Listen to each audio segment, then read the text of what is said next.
오늘 성도의 생명이라는 제목으로 말씀 함께 나누고자 합니다. 할렐루야. 오늘 2부 예배 오신 우리 광연의 성도님들 환영하고 축복합니다.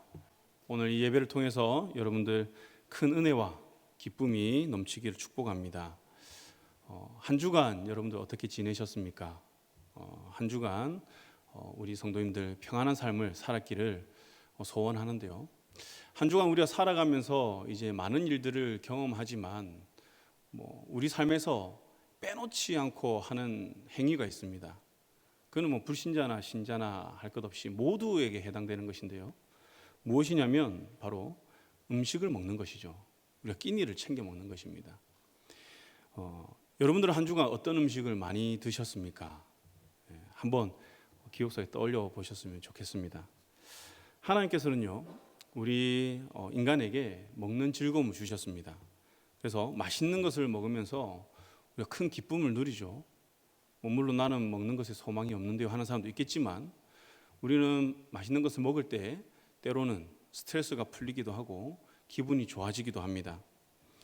물론 식탐은 이제 문제가 되지만 먹는 것 자체는 우리가 살아감에 있어서 우리 에너지를 보충할 수 있고 또 생명을 유지할 수 있는 아주 귀한 축복이고 은혜입니다. 그래서 우리가 잘 먹고 또 잘 배출하는 것이 또 큰 축복이죠. 그런데 이제 작년부터 이제 계속 이어지고 있는 이 코로나로 인해서 외부 활동들이 많이 이렇게 제한되었잖아요. 그러면서 이제 우리가 먹는 것에 비해 활동하는 것이 현격하게 줄어들다 보니 어떤 일이 일어나냐면 많은 사람들이 살쪘다 이런 이야기를 많이 합니다. 앞에 있는 저도 그렇습니다. 살이 너무 많이 쪄가지고 제가 이것도 한 2개월 전에 이 옷을 샀습니다. 도저히 맞는 옷이 없어가지고. 그래서 저는 최근에 이제 이 불어나는 이 체중을 감당할 수가 없어서 이제 결심을 했습니다. 제가 제일 못하는 게 뭐냐면 금식입니다. 먹는 것을 이게 먹어야 되는 것을 안 먹고 끼니를 거르는 것을 너무나도 이제 힘들어하는데요. 왜냐하면 오늘 아침 안 먹으면 이제 평생에 있어서 이 아침은 저에게 없는 거예요. 얼마나 소중합니까? 여러분 오늘 점심 안 먹잖아요. 여러분들 인생에 있어서 이제 이 점심은 오지 않습니다. 그러니까 이 한 끼 한 끼가 너무 소중한 거예요. 그런데 이제 이 체중이 계속 불어나니까 안 되겠다. 결단해야겠다. 그리고 이제 음식 조절과 함께 운동을 하기 시작했습니다. 음식 조절이라고 하니까 꼼꼼하게 뭔가 식단을 챙겨 먹는 것으로 생각하는 분들이 있는데요. 그게 아니라 먹는 양을 절반을 줄이는 거예요. 근데 그것도 아침, 점심이 아니라 저녁만. 아침, 점심은 그냥 편하게 먹습니다. 먹고 싶은 거 다 먹고. 그러면서 저에게 이제 한 가지 절제하는 음식이 생겼습니다. 그게 뭐냐면 라면입니다. 라면 여러분들 다 좋아하시죠? 저는 이 라면을 너무 좋아해가지고 20대에는 일주일에 한 4끼에서 5끼는 이 라면으로 끼니를 때웠습니다. 너무 좋아해서, 돈이 없어서가 아니라 너무 좋아해서요. 그래서 아침밥으로 이제 회사에 출근하면 이게 한식, 그리고 또 이제 샐러드 나오는 그런 거 있고, 그다음에 분식, 라면 나오는 코너가 있었는데요. 이 라면을 또 주로 먹었습니다. 그리고 저녁에는 이제 야식으로 또 이 라면을 먹곤 했습니다. 아시겠지만 이 라면이라고 하는 것은 우리가 살을 뺄 때에 어떻게 보면 참 도움이 되는 음식은 아니잖아요. 너무 맛있기는 하지만. 근데 이렇게 맛있는 음식을 이 체중 감량을 위해서 많이 절제하고 있습니다. 한 5번 먹고 싶은 것을 한 번만 먹고 참았다가. 근데 사실 이전부터 이 라면이라고 하는 이 음식을 제가 점차 줄여 왔었습니다. 30대부터. 그 이유가 뭐냐면 이제 몸이 안 좋아지면서 이제 병원에 가서 진단도 받고 또 용하다고 하는 그 한의사에게 가서 진맥도 받고 체질도 이렇게 검사하고 했는데요. 공통적으로 하는 말이 뭐냐면 음식을 잘 먹어야 된다는 거예요. 잘 먹는 게 많이 먹는 게 아니라 몸에 좋은 음식과 좋지 않은 음식, 내 몸에 좋은 것과 좋지 않은 것을 잘 구분해야 된다는 것이죠. 그러면서 이제 인스턴트 음식을 줄이라고 이야기를 하는 거예요. 그게 이제 벌써 10년 전의 일인데요. 그때 어떤 분이 저에게 그런 이야기를 했습니다. 우리 인간은 20대에 먹었던 그 음식이 30대에 나오고 30대에 먹었던 음식이 40대에 대해서 우리 몸에서 나타난다, 이런 말을 하더라고요. 그래서 제가 30대에 몸에 좋은 음식은 정말 열심히 잘 찾아 먹었습니다. 20대와는 다르게. 왜냐하면 40대를 건강하게 살기 위해.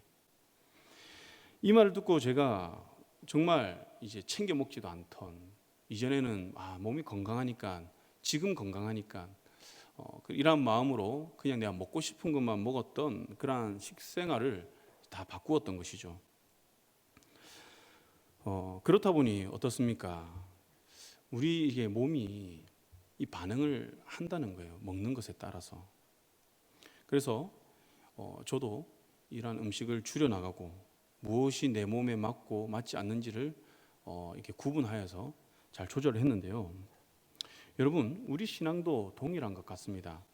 무엇을 먹느냐에 따라, 우리가 무엇을 접하느냐에 따라 우리의 신앙의 모습은 천차만별로 변한다는 것이죠. 아마 여기에 있는 우리 모든 성도님들도 우리가 대한예수교 장로회 합동 측 교단으로서 우리가 이 말씀, 온전히 이 말씀 중심으로 우리가 세워지는 신앙이다, 이러한 이제 고백을 하고 있지만 아마 각자의 좀 신앙의 모습은 다를 수도 있을 거예요. 왜냐하면 살아오면서 접해왔던 그런 말씀과 또 내가 경험했던 것들이 다르기 때문이죠. 그럼에 있어서 오늘 이 먹는 것이 얼마나 중요한지, 성도에게 이 먹는 것이 얼마나 중요한지 오늘 이 본문에서도 이야기를 하고 있는 거예요. 3절을 보니까 무엇을 대조하냐면 만나와 떡을 대조해서 말씀하십니다. 이 둘의 공통점은 뭐냐면 이스라엘 백성들이 먹는 음식이라는 것이죠. 그런데 우리는 보통 이 말씀을 이해할 때 만나는 하나님의 말씀에 따라 공급되는 영의 양식이다, 이렇게 생각하고요. 떡은 일반적으로 우리가 육신의 생명을 위해 먹는 육의 양식이다, 또 세속적인 것이다, 이렇게 많이들 이해하고 있습니다. 그런데 저는 조금 다른 관점에서 이 말씀을 보았으면 하는데요. 사실 이 만나든 떡이든 누구에게서 나왔습니까? 바로 하나님에게서 나왔죠. 하나님이 주신 음식이라는 거예요. 그런데 조금 전처럼 영의 양식, 육의 양식으로만 이해를 하면 마치 하나님은 육의 양식을 먹는 것을 금기시하고 또 이것을 먹는 것에 대해서 부정적으로 여기신다는 그런 인상을 우리가 받게 되죠. 그런데 전혀 그렇지 않습니다. 우리가 일상에서 먹고 마시는 것들은 하나님의 은혜로 우리에게 주어진 것이며 이를 먹음으로 우리의 생명은 유지됩니다. 그래서 하나님께서는 때에 따라 이른 비와 늦은 비를 주시면서 그 땅 가운데 소출을 맺게 하시고 그 음식을 먹게 하시죠. 그렇다면 하나님께서는 어떤 의미에서 이 말씀을 우리에게 주셨을까? 저는 이 대조를 이렇게 생각해 봤으면 좋겠습니다. 하나님의 공급하심에 대한 신뢰와 복종, 그리고 인간의 자아를 높이려고 하는 그 의지. 좀 어렵죠? 쉽게 이야기하면 하나님만을 의지하는 그런 모습. 그러니까 이스라엘 백성들 어떻습니까? 40년이란 그 광야 생활 동안 광야에서 뭔가를 자기들이 농사를 지어서 먹지 않았잖아요. 오직 하나님이 주시는 것으로만 생명을 유지했습니다. 오직 하나님만 의지했다는 것이죠. 이처럼 하나님만 의지하는 것과 자신의 능력을 의지해서 무엇인가를 취하려고 하는 이러한 모습, 이것을 우리가 이해를 했으면 좋겠습니다.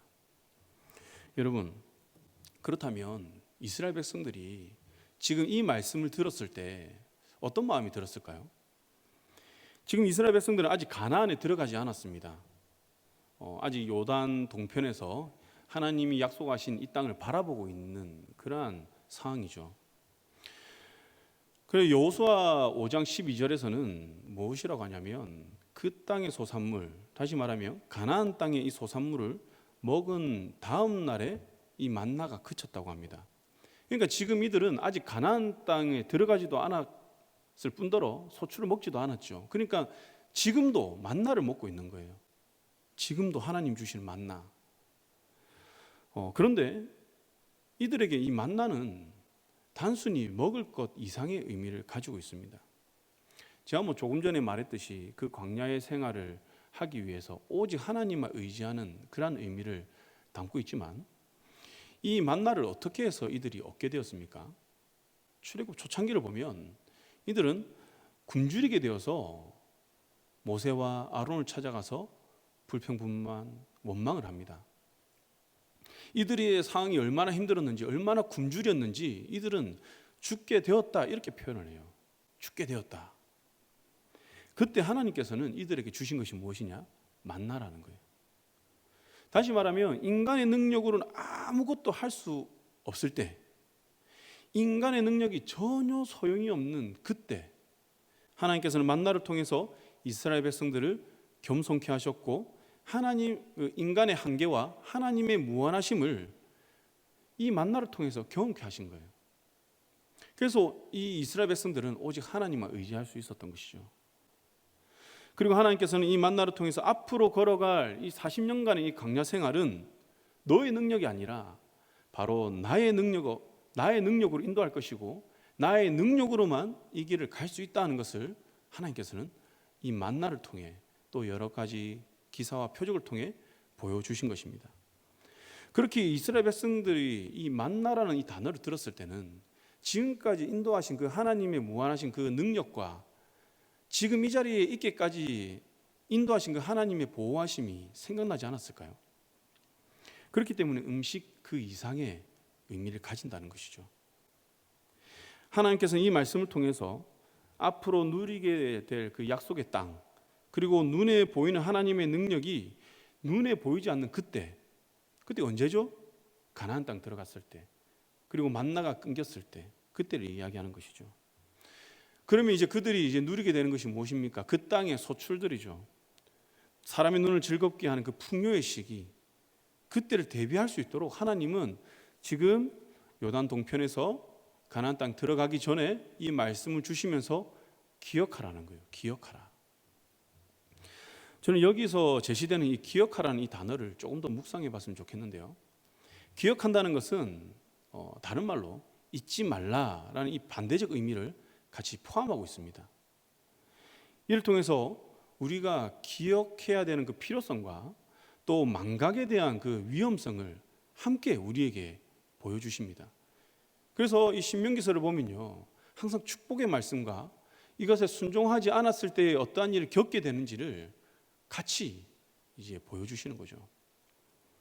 이들은 항상 대립되는 존재이지만 서로 따라다닙니다.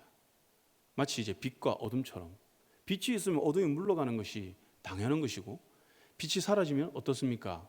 그 자리는 회색 지대가 아니라 그냥 어둠의 지대가 되는 거죠.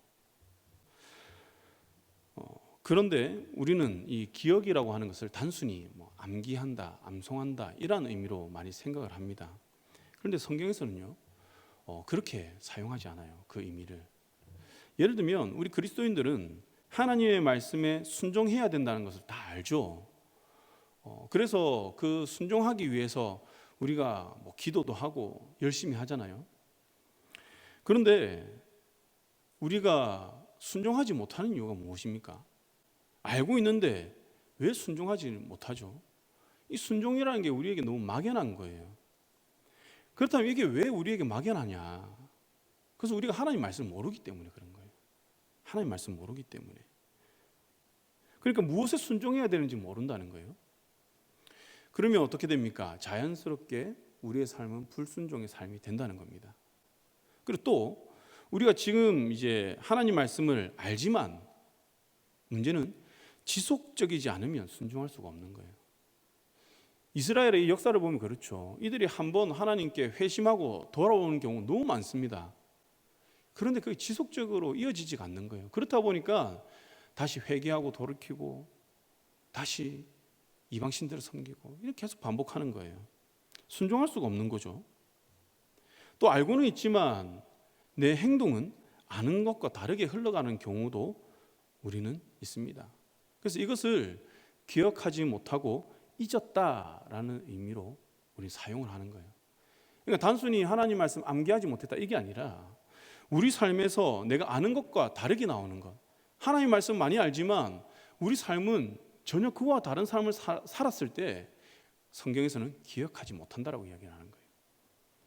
이를 우리가 잘 아는 아담의 범죄를 통해서 한번 알아보면요, 아담은 하나님으로부터 말씀을 받았습니다. 그래서 동산의 모든 실과는 먹어도 된다는 그 약속을 받았어요. 근데 이와 동시에 어떤 말씀도 받았습니까? 딱 하나, 선과 악을 알게 하는 이 나무의 열매를 먹지 말라. 이 말씀도 그때 함께 받았어요. 만약 이 열매를 먹으면 어떻게 된다? 죽게 된다. 이 경고의 말씀도 동일하게 받은 거예요. 사실 이들에게는 죽는다는 개념이 없었겠죠. 이들은 이제 우리 인류 최초의 사람이니까 하나님이 지었기 때문에 아직 죽음이라는 것을 경험해보지 못한 사람들이에요. 그러니까 이 죽음이란 단어가 그들에게 크게 피부로 와닿지 않았을 수도 있을 것 같아요. 그런데 어쨌든 이 아담은 처음에 하나님의 약속을 듣고 잘 순종하면서 살았습니다. 먹지 말라는 나무의 가시를 먹지 않았습니다. 그리고 하나님이 주신 그 배필을 통해서 행복하게 하나님이 허락하신 그 땅에서 그 풍요를 즐기면서 살았던 거예요. 그런데 어느 순간 하나님이 금지시하신 그 나무 열매를 이들이 먹게 됩니다. 물론 이들은 하나님이 금하신 열매라는 것을 알고 있었습니다. 그 하와의 말, 아담의 말을 통해서 우리가 알 수 있죠. 그런데 이들은 자신들의 그 욕심 때문에, 그리고 하나님의 그 능력을 탐하는 그 교만 때문에 이들은 먹게 됩니다.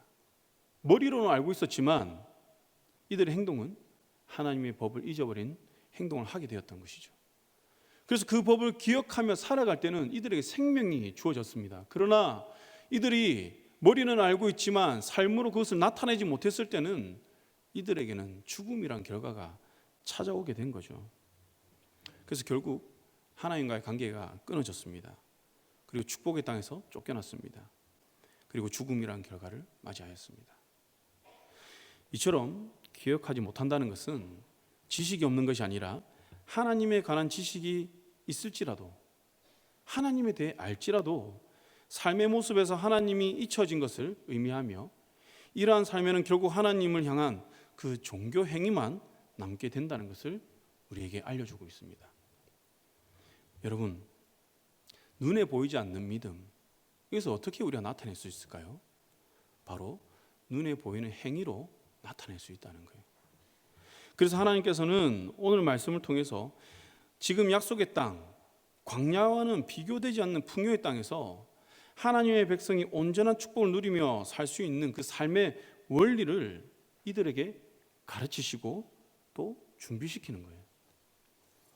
이러한 원리를 마태복음 4장 4절에서 예수님은 그대로 이용을 하십니다. 우리가 잘 아는 말씀이죠. 예수님께서 성령에 이끌려 광야로 나가시죠. 40주야를 그 광야에서 금식하십니다. 그런데 이때 사탄이 나타나는 거예요. 그래서 무엇이라 하죠? 돌을 떡으로 만들라는 거예요. 여러분, 40일을 금식을 한 겁니다. 그런데 돌을 떡으로 만들래요. 예수님 능력이 없습니까? 그게 아니잖아요. 아마 떡이라는 단어만 들어도 굳이 능력을 행하지 않더라도 이 돌이 떡으로 보였을 것 같아요. 이러한 유혹을 지금 사단이 예수님께 하는 거예요. 이러한 모습이 출애굽한 이스라엘 백성과 너무 닮은 모습이 많이 있습니다. 사단이 이적을 행할 것을 요구하는 이 시험과 하나님께서 출애굽한 이스라엘 백성들을 광야에서 시험하신 것이 좀 닮았죠. 그리고 40일 동안 예수님의 그 시험은 40년간의 이스라엘 그 시험 기간을 의미하는 표현으로서 많이 닮았습니다. 그리고 마지막으로 예수님과 이스라엘 백성은 하나님의 아들이라는 자격으로 시험을 받았다는 거예요. 이런 공통점이 있어요. 그런데 한 가지 차이점이 있습니다. 그게 뭐냐면 예수님은 이스라엘 백성들과는 달리 이 유혹을 이겨냈다는 거예요. 어떻게 이겨냈느냐? 하나님께 복종함으로. 하나님이 하신 그 말씀을 알고 있을 뿐만 아니라 그것을 삶에서 나타내는 순종, 그 복종으로 이 유혹을 이기셨던 것입니다. 바로 기억이라는 것이죠. 기억. 예수님은요, 하나님의 말씀, 하나님의 뜻을 기억하셨습니다. 나를 이 땅에 보내신 그 목적을 기억하셨고요, 이 자리에 있게 하신 그 뜻에 집중하셨습니다.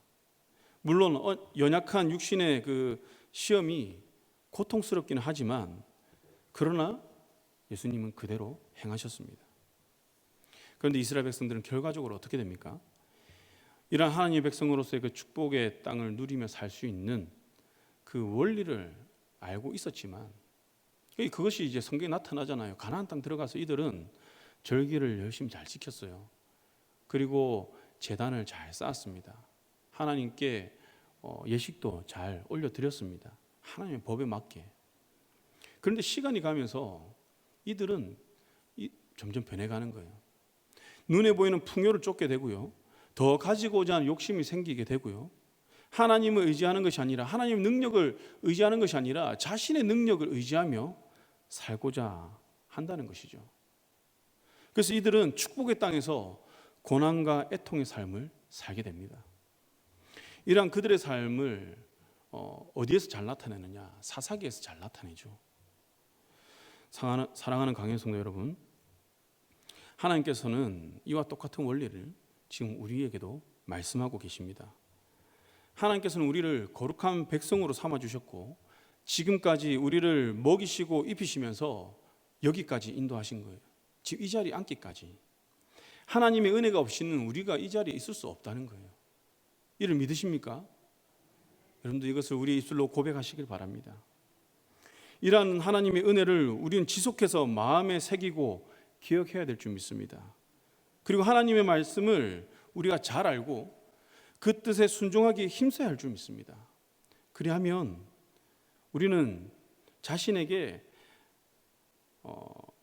던져야 되는 질문이 있는데요. 뭐냐면 하나님의 이 말씀이 내 삶에 영향력을 미치고 있는가? 아니면 그렇지 않는가? 우리가 이러한 고백을 하지만 하나님 믿습니다. 그렇습니다. 기억합니다. 순종합니다. 라고 함과 동시에 우리는 이러한 질문을 던져야 되는 거예요. 그렇다면 이 말씀대로 내가 삶을 살아가고 있는가? 말씀이 내 삶에 영향력을 미치고 있는가? 저는 이 질문에 지난 청년부 수련회 강사로 오신 목사님이 던지신 그 질문이 생각이 났습니다. 뭐냐면 청년들에게 그런 질문을 하는 거예요. 하나님의 말씀을 먹지 않는 성도를 성도라고 할 수 있습니까? 라는 거예요. 교회에 앉아있고 예배를 드리고 있고 찬양하고 섬기고 있는 것이 아니라 하나님의 말씀을 먹지 않는 성도를 성도라고 할 수 있냐? 그 질문을 하는데 그 질문을 듣고는 제 스스로 많이 이렇게 돌아봐지더라고요. 나는 과연 성도라고 할 수 있는가? 외적으로는 성도의 모습이라 할 수 있을지 모르겠지만 중요한 내면적인 모습, 내 삶의 모습에서는 성도의 모습이 나타나고 있는가? 하나님의 말씀의 능력이 나타나고 있는가? 여러분들은 이 질문에 어떻게 대답하시겠습니까? 바울은 디모데전서 5장 6절에서 이렇게 얘기를 해요. 향락, 다시 말하면 육체적인 쾌락을 추구하는 자는 살았으나 죽은 자다. 살았으나 죽은 자라는 거예요. 저는 이 말씀이 참 충격이었는데요. 하나님의 말씀에 따르지 않는 사람은 반드시 육체적인 쾌락을 추구하는 삶을 살 수밖에 없어요. 앞에서 말씀드렸던 것처럼 빛이 사라지면 어두움이 반드시 오게 되는 원리와 같은 것이죠. 이러한 삶을 살았으나 죽은 자의 삶이라고 하는데 여러분, 이러한 삶을 축복이라 할 수 있나요? 하나님이 나에게 주신 축복이다 이렇게 여길 수 있습니까? 어떻게 보면 우리의 삶에 고난과 고통이 많고 불평불만이 많으면서 하나님이 나를 축복해 주시지 않는 것 같아 이렇게 여겨진다면 우리가 반대로 한번 생각해 볼 필요도 있을 것 같아요. 내가 정말 살아있는 자가 맞는가? 어떻게 보면 살아있으나 죽은 자, 이것을 묵상하면서 어떤 존재가 떠올랐냐면 여러분, 좀비라고 아시죠? 좀 아침부터 이런 이야기를 해서 죄송한데 좀비가 생각이 나더라고요. 여러분 영화 부산행 보신 분도 있고 안 보신 분들도 있을 것인데 제목만 들으면 좀 이렇게 뭔가 좀 아른한 추억이 떠오르고 뭔가 이렇게 감성적인 그런 내용이 아닐까 그런 생각이 드는데 그 실제는 뭐냐면 인간과 좀비와의 치열한 싸움입니다. 여러분 그 좀비들을 보면 어때요? 그들이 생각하고 움직입니까? 그냥 본능에 따라 움직이는 거예요. 질서도 없습니다. 자기 그 욕구만 채우기 위해서 움직이는 거예요. 이런 좀비를 보면서 그 누구도 저들은 인간이야. 저들의 인격을 존중해줘야 돼. 야, 저들에게도 인권이 있어. 이런 이야기를 하는 사람 아무도 없을 거예요. 여러분, 우리의 신앙도 바로 이러한 모습이 있다는 거예요. 하나님의 자녀라고 하지만 하나님의 자녀의 모습이 아니라 세상의 자녀의 모습을 하고 있다면 우리는 하나님의 축복이 아닌 하나님의 대적이 될 수밖에 없는 그런 존재입니다. 그렇게 우리는 오늘 주시는 하나님의 이 말씀을 잘 기억해야 될 줄 믿습니다. 하나님 백성은 가나안 족속이 먹는 그 음식에만 기반을 두는 게 아니에요. 하나님이 지금까지 인도하신 그 은혜와 능력을 기반으로 하나님만을 의지하는 이것을 기반으로 두고 그 땅의 소산을 섭취해야 되는 거예요. 여러분들에게 이 세상의 것을 취하지 말라 이런 얘기가 아닙니다. 그것을 취하되 우리의 기본이 무엇이 되어야 되느냐, 우리의 기반이 무엇이 되어야 되느냐, 무엇 위에서 이것을 취해야 되느냐, 이것을 이야기하는 것이죠.